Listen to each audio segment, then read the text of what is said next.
Assalamualaikum warahmatullahi wabarakatuh. Perkenalkan, nama saya Ira Dewi Sutomo. NIM saya 616080620016. Baiklah, saya akan menjelaskan tentang 24 standar pelayanan kebidanan. Baiklah, di dalam 24 standar pelayanan kebidanan, di situ terdapat 5 pengelompokan standar pelayanan. Nah, yang pertama itu ada standar pelayanan umum. Di situ terdiri dari 2 standar. Nah, yang kedua itu ada standar pelayanan antenatal, itu terdiri dari 6 standar. Nah, yang ketiga itu ada standar pelayanan persalinan, di situ terdiri dari 4 standar. Nah, yang keempat itu ada standar pelayanan nifas, di situ terdiri dari 3 standar. Nah, yang kelima ataupun yang terakhir itu ada standar penanganan kegawat daruratan obstetri dan neonatal, itu terdiri dari 9 standar. Baiklah, sebelum memasuki 24 standar pelayanan kebidanan, saya akan terlebih dahulu untuk menjelaskan apa itu standar. Jadi, standar yang dimaksud di dalam pelayanan kebidanan itu ialah ukuran atau parameter yang digunakan sebagai dasar untuk menilai tingkat kualitas yang telah disepakati dan mampu dicapai ukuran yang telah ditetapkan. Jadi, seorang bidan itu harus mencapai suatu yang telah ditentukan, harus mengikuti standar yang telah ditentukan. Jadi tidak bisa sembarangan untuk melakukan apa yang ingin ia lakukan. Jadi sebelum melakukan apapun, dia harus mengikuti prosedur ataupun standar yang telah ditetapkan. Baiklah, jadi dari 24 standar pelayanan kebidanan tadi, saya akan mulai menjelaskan tentang standar pelayanan umum. Nah, tadi di standar pelayanan umum terdiri 2 standar. Yang pertama itu ada persiapan untuk kehidupan keluarga sehat. Nah, di sini seorang bidan itu untuk mencapai persiapan untuk kehidupan keluarga yang sehat, ia harus melakukan dan harus memberikan penyuluhan kepada keluarga ataupun masyarakat di lingkungan sekitar. Nah, di dalam penyuluhan tersebut itu bukan tentang kesehatan saja, tapi tentang yang berkaitan dengan kehamilan ataupun kesehatan umum lainnya. Nah, di poin yang kedua itu ada standar pencatatan dan pelaporan. Nah, pencatatan dan pelaporan di sini yang dimaksud adalah setiap pasien yang berkunjung, ibu hamil, ibu bersalin, bayi baru lahir, ataupun pasien yang sedang sakit. Nah, itu semua kunjungan yang di rumah ataupun penyuluhan terhadap masyarakat itu bidan harus melakukan pencatatan, pelaporan semua kegiatan yang ia lakukan. Berikutnya itu adalah standar pelayanan antenatal. Nah, tadi di standar pelayanan antenatal itu terdiri dari 6 standar. Baiklah, yang selanjutnya itu ada standar pelayanan antenatal. Nah, di sini tadi terdapat 6 standar pelayanan antenatal. Poin yang pertama yaitu adalah identifikasi ibu hamil. Ya, di sini yang dimaksud adalah bidan melakukan kunjungan rumah dan berinteraksi kepada keluarga ataupun masyarakat secara berkala. Nah, di sini penyuluhan itu gunanya untuk memotivasi ibu hamil, suami, keluarga agar mendorong ibu hamil tersebut atau ibu yang sedang hamil untuk memeriksakan kehamilannya sejak dini dan secara teratur. Baiklah, poin yang kedua yaitu adalah pemeriksaan dan pemantauan antenatal. Nah, Yang dimaksud di sini adalah bidan itu hendaknya paling sedikit itu memberikan 4 kali pelayanan antenatal. Nah, gunanya di situ ialah untuk pemantauan ibu dan janin dengan seksama, bagaimana perkembangannya secara normal ataupun berlangsung normal. Nah, yang ketiga yaitu adalah palpasi abdominal. Nah, apa sih palpasi abdominal itu? Nah, di sini itu bidan itu gunanya untuk melakukan pemeriksaan abdomen secara sama dan melakukan palpasi. Nah, di situ tuh gunanya itu untuk memperkirakan usia kehamilan pada ibu hamil tersebut. Bila umur kehamilannya bertambah, memeriksa posisi bagian terendah, terus memasukkan kepala janin itu di bagian mana, dan rongga panggul, dan untuk mencari kelainan dan merujuknya tepat waktu. Jadi kalau terjadi apa-apa, bidan itu bisa merujuk pasien tersebut tepat pada waktunya. Nah, di poin yang keempat itu ada pengelolaan anemia pada kehamilan. Nah, di sini tuh bidan itu harus melakukan tindakan pencegahan anemia loh.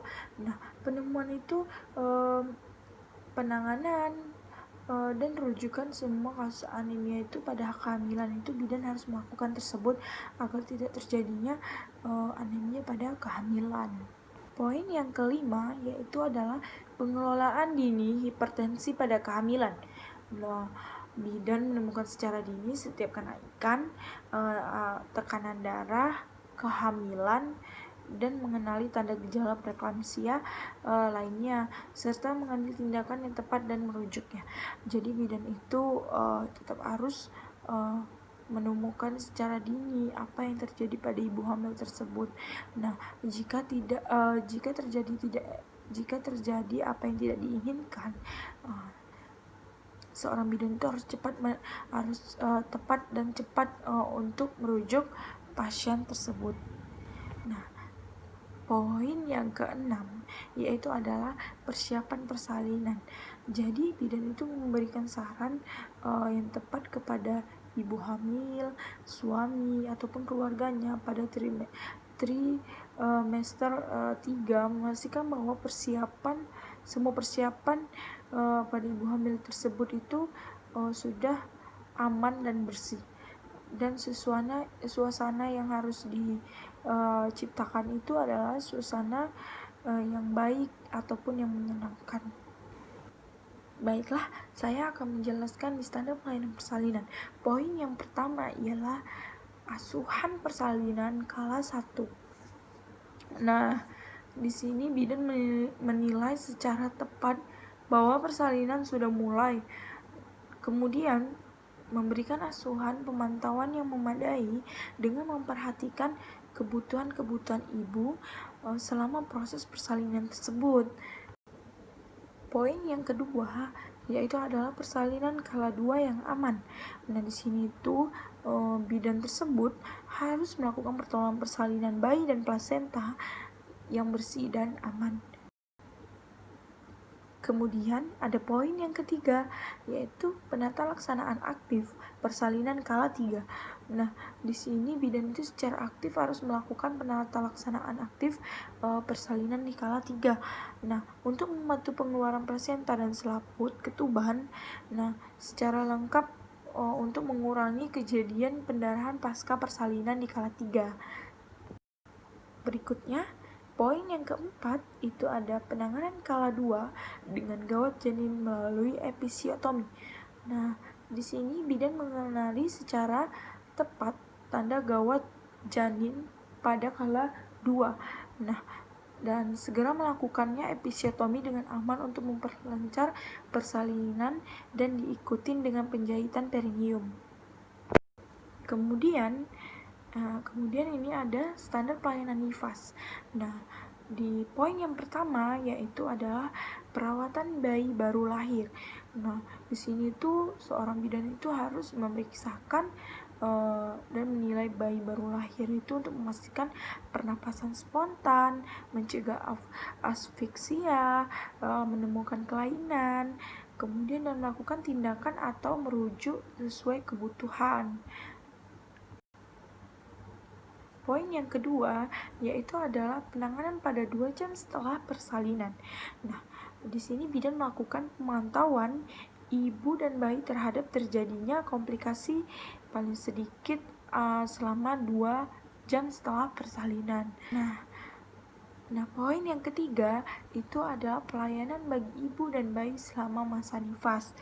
Nah, di sini itu bidan melakukan pelayanan selama masa nifas tersebut di puskesmas ataupun di rumah sakit ataupun di praktik bidan mandiri sendiri itu minggu kedua dan minggu ke-6 setelah persalinan untuk membantu proses penata laksanaan atau rujukan komplikasi yang mungkin terjadi pada ibu nifas. Baiklah, kemudian ada penanganan kegawat daruratan obstetri dan neonatal. Nah, di poin yang pertama yaitu adalah penanganan pendarahan dalam kehamilan pada trimester 3. Di sini itu bidan harus mengenali secara tepat tanda apa ataupun gejala apa yang terjadi pada kehamilan serta melakukan pertolongan pertama dan merujuknya.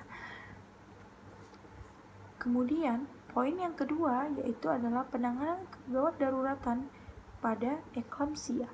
Nah, di sini tuh seorang bidan juga harus mengenali secara tepat dan gejala eklamsia mengancam itu bagaimana dan harus apa yang dilakukan. Nah, di sini itu seorang bidan harus melakukan merujuk pasien tersebut dan ataupun memberikan pertolongan pertama. Poin yang ketiga yaitu adalah penanganan kegawat daruratan pada partus lama ataupun macet. Nah, yang dimaksud di sini ialah bidan harus mengenali tanda-tanda ataupun gejala-gejala partus lama itu seperti apa dan melakukan penanganan itu seperti apa dan dilakukan harus dengan waktu yang tepat ataupun bidan juga bisa merujuk persalinan tersebut agar persalinan tersebut tetap aman. Kemudian ada poin yang keempat. Nah, di sini disebut itu adalah persalinan dengan menggunakan waktu ekstraktor. Apa sih itu yang dimaksud? Nah, di situ bidan hendaknya mengenali kapan waktu diperlukannya menggunakan ekstraksi vakum. Nah, jadi bidan itu harus tahu mungkin melakukannya itu secara benar dan memberikan pertolongan persalinan tersebut. Kemudian ada poin yang kelima yaitu adalah penanganan kegawat daruratan retensio placenta. Nah, di sini yang dimaksud adalah bidan juga harus mampu mengenali retensio placenta dan harus cepat tanggap memberikan pertolongan pertama terhadap manual placenta pendarahan sesuai dengan kebutuhan tersebut. Terus ada poin yang keenam. Nah, di sini penanganan pendarahan postpartum primer. Apa yang dimaksud di dalam tersebut ialah bidan mampu mengenali pendarahan yang berlebihan selama 24 jam. Nah, setelah persalinan dan segera melakukan pertolongan pertama kegawat daruratan tersebut untuk mengendalikan pendarahan tersebut. Poin yang ketujuh itu ada penanganan pendarahan postpartum sekunder. Nah, di sini dibilang ataupun dijelaskan bidan mampu mengenali secara tepat dan dini gejala pendarahan postpartum sekunder dan melakukan pertolongan pertama untuk menyelamatkan jiwa ibu ataupun bidan tersebut bisa merujuknya jika ia tidak mampu menolong ibu nifas tersebut. Kemudian ada poin yang ke-8. Di sini adalah penanganan sepsis purpuralis.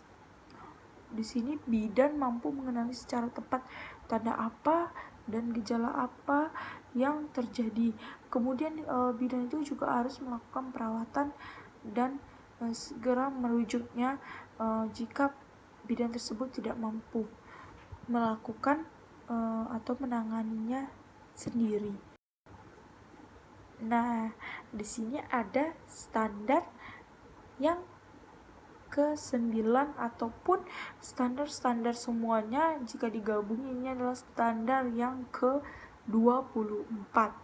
Nah, tadi kan saya jelasinnya melalui pembagian.